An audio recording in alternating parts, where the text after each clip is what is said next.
महाराष्ट्र की विधानसभा में चांदिवली की सीट के ऊपर सारी महाराष्ट्र के नहीं देश की नज़रें टिकी हुई है। नसीम खान यहां से चुनाव लड़ रहे हैं। पिछली बार बहुत कम वोटे से हारे थे। नसीम खान अब उद्धव ठाकरे के साथ है।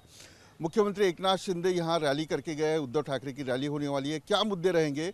और महाराष्ट्र में आज चिमूर में प्रधानमंत्री नरेंद्र मोदी ने कहा है कि महाविकास आघाड़ी ये भ्रष्टाचार में पीएचडी कर चुकी है। अगर कांग्रेस की सरकार आती है तो आरक्षण निकल जाएगा। एक है तो सेफ है, बटेंगे तो कटेंगे, ये सारे नारे लग रहे हैं। नसीम खान माजी पूर्व मंत्री भी रहे और ऐसे में वो काम भी कर चुके हैं। नसीम भाई, वो चुनौती भरा है महायुति और महाविकास आघाड़ी को? कोई चुनौती लोकसभा तो ठीक है जीत गए, लेकिन इस बार लाडली बहन है, पीएम आके गए। देखिए, पीएम तो हमेशा आते जाते रहते हैं। लोकसभा के चुनाव में भी पीएम हर लोकसभा क्षेत्र में गए थे। उनकी पूरी टीम पूरे देश में लगी थी और उस समय भी लॉ जिहाद, ओड जिहाद, लैंड जिहाद की बातें की गई थी। लेकिन महाराष्ट्र की जनता ने सारी बातों को रिजेक्ट करके महाविकास आघाड़ी के सभी सांसदों को जिताया। महाराष्ट्र में महाविकास आघाड़ी 1 नंबर पर आई। और आज जिस तरह से महायुति की भ्रष्ट सरकार मुंबई और महाराष्ट्र को लूटने का काम कर रही है, पूरे महाराष्ट्र में कायदा और सुव्यवस्था चरमरा गया है, बेरोजगारी बढ़ी है, महिलाओं पर अत्याचार बढ़ा है, जगह जगह पे छोटी छोटी बच्चियों पे बलात्कार और हत्याएं की गई हैं। पूरा महाराष्ट्र का जो सिस्टम है, जो कल्चर है, वो पूरी तरह से खोखला कर दिया है। पिछले 2.5 साल में शिंदे जी की सरकार ने महाविकास आघाड़ी और महाराष्ट्र की जनता मिलकर ये चुनाव लड़ रहे हैं और ये चुनाव हम जीतेंगे। बटेंगे तो कटेंगे, ऐसे पोस्टर भी लगे। योगी आदित्यनाथ महाराष्ट्र में आकर चुनाव प्रचार भी कर रहे हैं। तो इसका असर जो है मुस्लिम समाज के वोटों के विरोध में सारे लोग इकट्ठा हो जाएंगे। देखिए, ये महाराष्ट्र का कल्चर और महाराष्ट्र की जनता की सोच, महाराष्ट्र के महापुरुषों के दिए हुए जो विचार हैं उस पे है। महाराष्ट्र छत्रपति शिवाजी महाराज की विचारधारा पे चलने वाला है। डॉक्टर बाबा साहेब अम्बेडकर, शाहू फुले जी की विचारधारा को मानता है और उस पर चलता है। बटोगे तो कटोगे, हिंदुस्तान पाकिस्तान, हिंदू मुसलमान, शमशान कब्रिस्तान, ये मुद्दा महाराष्ट्र की जनता के सामने बिल्कुल कोई माने नहीं रखता है। महाराष्ट्र की जनता विकास चाहती है। महाराष्ट्र के नौजवान रोजगार चाहते हैं। महाराष्ट्र की हमारी माँ और बहनें आत्मसम्मान चाहती हैं, सुरक्षा चाहती हैं। मुंबई जो हमारे देश की आर्थिक राजधानी है, उसको पूरी तरह से एक तरह से ख़त्म करने का काम महायुति की सरकार ने 2.5 साल में किया है। 15 से 20 बड़ी बड़ी कंपनियों को गुजरात शिफ्ट किया है।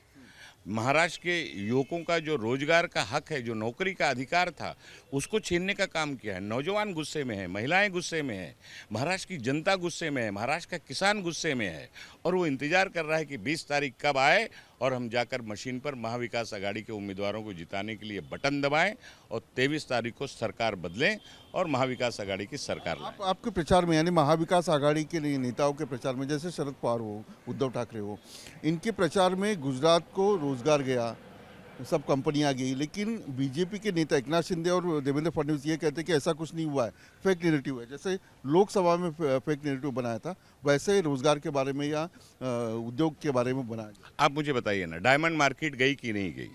फोक्सको कंपनी गई कि नहीं गई? बहुत सारी कंपनियां हैं, लिस्ट हैं, क्यों भेजा गया? मुंबई देश की हमारी आर्थिक राजधानी है।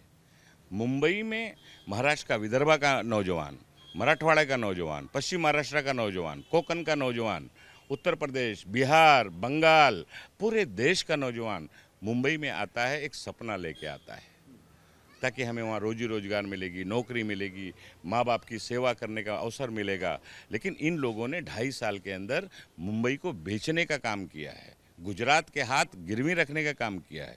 गुजरात हमारे देश का एक अंग है, गुजरात से हमें भी मोहब्बत है, प्यार है, लेकिन इसका मतलब ये नहीं है कि महाराष्ट्र के नौजवानों का रोजगार, मुंबई के नौजवानों का रोजगार छीनकर आप किसी और को दें।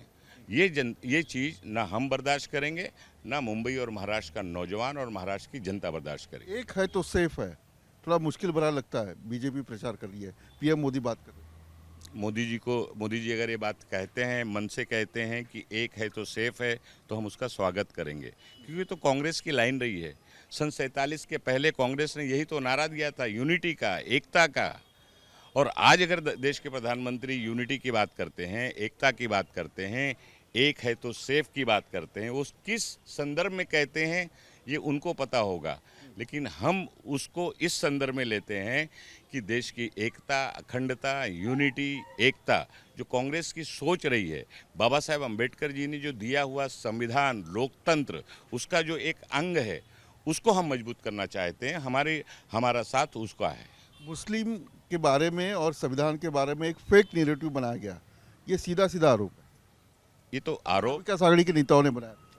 देखिए, Bharatiya Janata party WhatsApp university पे झूठ परोसने का काम करती है। हर चुनाव में 2014 ले लीजिए, 2014 में झूठ किसने बोला, 15 लाख लाएंगे, महंगाई ख़त्म करेंगे, 2 करोड़ लोगों को रोजगार देंगे, ये झूठ नैरेटिव किसने पैदा किया था और ये झूठ नैरेटिव फिक्स करके वोट किसने लिया था। 2019 में हिंदुस्तान पाकिस्तान, हिंदू मुसलमान, शमशान कब्रिस्तान किसने चलाया था। तो ये नैरेटिव और झूठ बोलने का पूरा काम देश की भारतीय जनता पार्टी के पास है और वही ये करते रहती है। लेकिन अब महाराष्ट्र और देश की जनता ये सारी चीज़ों को समझ चुकी है और इनकी इन सारी बातों को रिजेक्ट करते जा रही है। इसलिए 400 पार का नारा देने वाली भारतीय जनता पार्टी को 250 के नीचे आना पड़ा और 2 बैसाखियों पे दिल्ली में सरकार बनानी पड़ी। ये देश की जनता ने दिखा दिया है। आपके चुनाव क्षेत्र की अगर बात करें तो पिछली बार आप शिवसेना के विरोध में लड़े थे, यानी उद्धव ठाकरे के विरोध में लड़े थे। अब उद्धव ठाकरे आपके साथ में है, तो मराठी वोटों में कन्फ्यूजन है? No confusion. हिंदुत्व छोड़ दिया कहते, एक नाथ शिंदे की पार्टी कहते कि उद्धव ठाकरे ने हिंदुत्व छोड़ दिया है। देखिए, अब भारतीय जनता पार्टी को तो सवेरे से शाम तक झूठ की जो मशीन उनके पास है उसी का बटन दबाते रहना है। लेकिन सच्चाई जो है, देखिए, हम लोग महाविकास आघाड़ी बनाकर चुनाव लड़ रहे हैं। हर पार्टी की अपनी अपनी एक विचारधारा है, अपनी अपनी आइडियोलॉजी है। उद्धव ठाकरे जी ने साफ कहा है कि मेरा हिंदुत्व है, लेकिन मेरा हिंदुत्व बंधुत्व का हिंदुत्व है, मेरा हिंदुत्व विकास का हिंदुत्व है। तो उस हिंदुत्व का सभी ने स्वागत करना चाहिए। भारतीय जनता पार्टी का हिंदुत्व जो हिंदुओं को परेशान करता है, हिंदुओं का नुकसान करता है, हिंदुओं को कमज़ोर करता है और पोलराइजेशन करके, इस तरह की भाषा का उपयोग करके देश को कमज़ोर करने का जो काम करता है, वो सही हिंदुत्व हो ही नहीं सकता। आपके चुनाव क्षेत्र की अगर बात करें तो दिलीप पांडे कहते हैं 25 साल में जितना विकास नहीं हुआ है उतना विकास मैंने 5 साल में। बिल्कुल उन्होंने किया है। जो 25 साल में हमने विकास किया था, 5 साल में उन्होंने भ्रष्टाचार किया है। 25 साल में हमने यहाँ पर विकास, बड़े बड़े प्रोजेक्ट लगाए, महाराष्ट्र की पहली मेट्रो रेल लाई, घाटकोपर अंधेरी लिंक रोड हमने बनाया, जोगेश्वरी विक्रोली लिंक रोड हमने बनाया, गणेश विसर्जन मेट्रो तो पूरी महायुति की सरकार कहती है मेट्रो हमने बनाई है, अटल सेतु बनाया, इंफ्रा हमने बढ़ाया। आपको याद होगा, आप वरिष्ठ पत्रकार हैं, 99 से 2014 तक हमारी सरकार महाराष्ट्र में थी। 2002 में स्वर्गीय हमारे उस समय के जो मुख्यमंत्री थे विलासराव देशमुख जी ने मुंबई का चेहरा मोहरा बदलने के लिए एक MUIP योजना बनाई थी, जिसमें 10 मेट्रो मुंबई में मेट्रो 1, 2, 3, 4, 5, 6 से लेकर 10 तक बनाने का फैसला किया था। उसकी शुरुआत हम लोगों ने की थी 2000। पहली मेट्रो 1 हम लोगों ने 2004 में शुरू की और उसको पूरा किया 2014 में, उसका उद्घाटन हम लोगों ने किया। मेट्रो 3 सीप से चर्चगेट, उसका भूमि पूजन 2014 में मरोल में हम लोगों ने किया। 2014 में सरकार बदल जाने के बाद उद्घाटन उन्होंने किया। प्रोजेक्ट हमारा था नावा शिवा प्रकल्प, जो आज अटल सेतु के नाम से जाना जाता है। वो प्रकल्प हमारा रोड मैप था, हमने बनाया था, केंद्र सरकार ने हमारी प्रस्ताव को मंजूरी दी थी। फ्रीवे, ईस्टर्न फ्रीवे कॉरिडोर हमने बनाया, सी लिंक हमने बनाया, जितने बड़ी बड़ी आपको ब्रिजेस, फ्लाईओवर ब्रिजेस आपको दिखते हैं वो हमने बनाया। ये इन्होंने तो भ्रष्टाचार किया है विकास के नाम पर।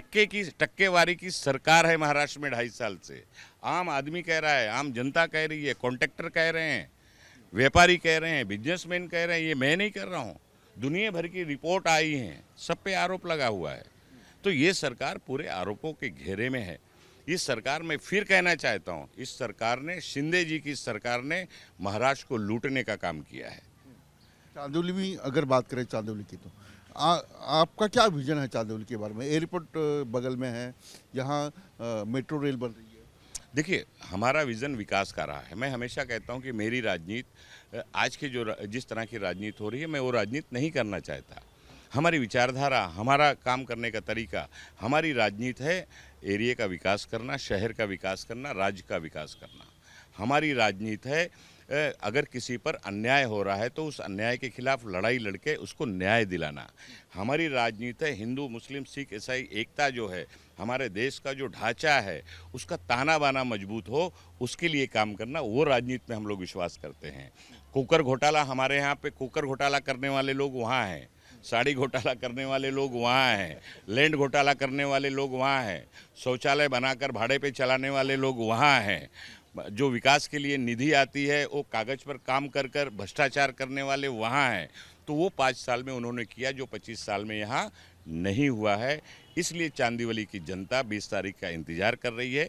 जिस तरह से कायदा, सुव्यवस्था, भ्रष्टाचार, आतंक का माहौल और ड्रग्स पेडलर की भरमार, नशाखोरी की बढ़ती हुई नशाखोरी का बढ़ता हुआ चलन, माहौल, ये सारी चीज़ इन्होंने 5 साल में किया है। उसको बंद करके फिर से नशा मुक्त चांदीवली मुझे बनाना है। विकास और बुनियादी सहूलत का जो काम रुका है उसको मुझे आगे ले जाना है और इस शहर के अंदर चांदीवली एक अच्छे माहौल में चांदीवली की जनता रहे, चाहे हाई राइज की बिल्डिंग वाले हों, चाहे माड़ा और इसारे में रहने वाले लोग हों या चौल और झोपड़पट्टियों में रहने वाले लोग हों, उनको न्याय दिलाना, उनका विकास करना, ये नसीम खान की राजनीति आने वाली 5 साल। लाडली बहन योजना जो है तो वो हमारा टर्निंग पॉइंट है, ऐसे नेताओं कहते हैं कि अभी हम लोग जीत गए। आप मुझे बताइए, लाडली बहन योजना 2.5 साल से शिंदे जी की सरकार महाराष्ट्र में है। अगर इनको बहनों की, लाडली बहनों की इतनी ही इच्छा, मोहब्बत थी, प्यार था और अगर महिला सशक्तिकरण इतना ही इनको याद आ गया था तो इन्होंने 2.5 साल पहले क्यों नहीं शुरू की? अच्छा चलिए 2.5 साल नहीं पहले की, 2 साल पहले कर देते, 1.5 साल पहले कर देते, 1 साल पहले कर देते। जब 6 महीना पहले लोकसभा में इनकी जमानत जब्त हो गई तब इनके पैर के नीचे से ज़मीन खिसकी। तब इनको लगा कि चलो एक 1500 रुपया दे के वोट लिया जाए। लेकिन हमारी मुंबई और महाराष्ट्र की माँ और बहनें स्वाभिमानी हैं, 1500 रुपया लेके अपने वोट को बेचेंगी नहीं। ऐसे लोगों के मुंह पर तमाचा लगाने का काम 20 तारीख को महाराष्ट्र की बहनें करेंगी और वो भी एक इंस्टॉलमेंट देने के बाद रक्षाबंधन में, दूसरा इंस्टॉलमेंट जब देने का टाइम आया तो अपने ही चुनाव आयोग के अधिकारियों से कहकर अपनी ही योजना को रोक लगा दी। ये किसने किया है? ये सरकार ने किया है। एक आखिरी सवाल, आपके कांग्रेस कार्यालय में एकनाथ शिंदे आए थे, ये क्या मसला हुआ? नहीं, कल हमारा जो मध्यवर्ती कार्यालय है 90 फीट पर, वहाँ पर उसी के बगल में कहीं मुख्यमंत्री जी की सभा थी। सभा करके वो जा रहे थे और उस कार्यालय के बाहर कुछ शिवसेना के कार्यकर्ता खड़े थे। उन्होंने गद्दार गद्दार गद्दार का नारा लगाया। शायद मुख्यमंत्री जी ने सुन लिया, वो तैश में आ गए, उन्होंने गाड़ी रोक दिया, वो उतर के चुनाव कार्यालय के अंदर घुस गए।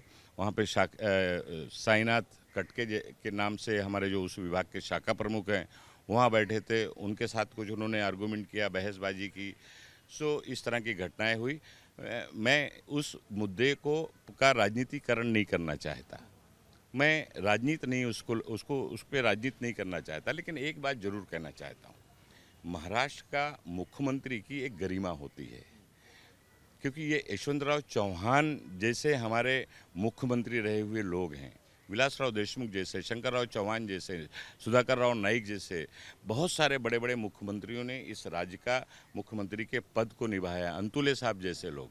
तो शिंदे जी को महाराष्ट्र के मुख्यमंत्री के पद की गरिमा का ख्याल रखना चाहिए, इतना ही मैं कहना चाहता हूँ। बहुत बहुत शुक्रिया। नसीम खान चांदीवली से चुनाव लड़ रहे हैं और सारी महाराष्ट्र की नजरें इस चुनाव क्षेत्र पर लगी हुई है। वीडियो जर्नलिस्ट कामेश के साथ Vilas Atore, News Nation Mumbai. News Nation अब व्हाट्सएप पर खबरों के ताजा अपडेट के लिए न्यूज नेशन के इस QR कोड को स्कैन करें।